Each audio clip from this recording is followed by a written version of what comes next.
I was just watching the Rolling Stones and I thought that'd be a good song for kindergartners, except they keep mentioning somebody's getting drunk. Um, Probably it's their mommy or daddy.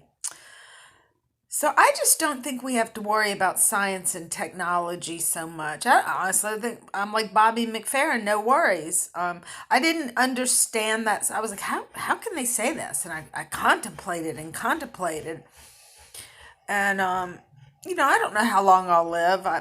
I thought Kent would live a lot longer. I thought he'd live to be 100. He took such good care of himself. So that being said, I have plenty of reason to live. I love my career.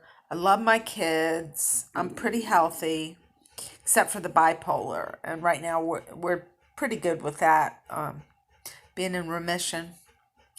There's no way I'll ever be like, oh my gosh, there goes a mouse. Ugh. So yeah, but I want people to know that I'm not so stupid.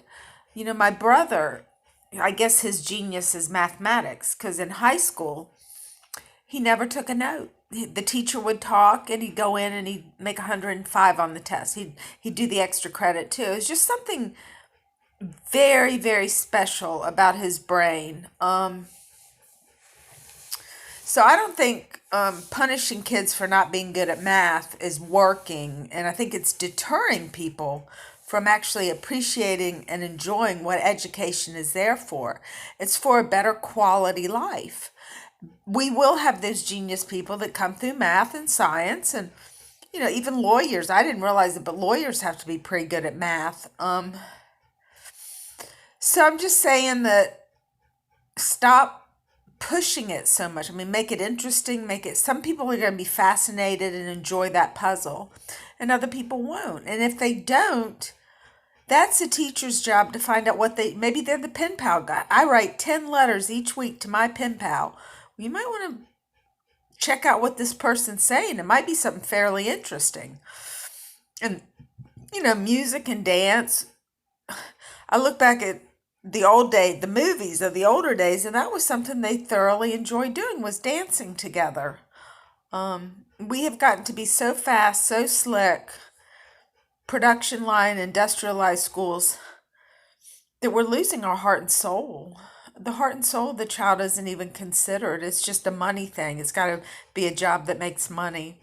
I think Johnny Depp would agree with me. I think Jack White, Dave Matthews, and these are genius artists. I don't like to not drop names, but I think Paul De Pascali might agree.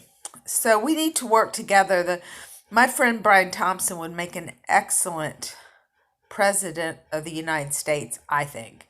Plus, he's got a good sense of humor. I don't think you'll find that he wants that job, though.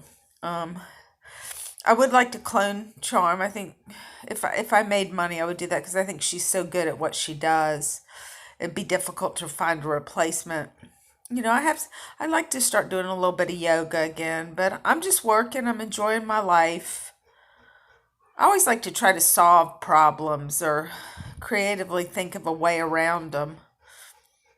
But stop making STEM so fucking please stop making it so important when the creative arts is equally important.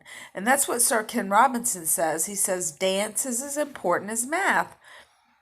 I'm scared because we got these superior minds of planned mathematics, of which the problem is solvable as soon as you learn the puzzle. But it's not to the point where it's a creative endeavor, like, say, engineering for the environment. We need engineers that are held accountable for what they make, for being ethical for our children. It just has to happen.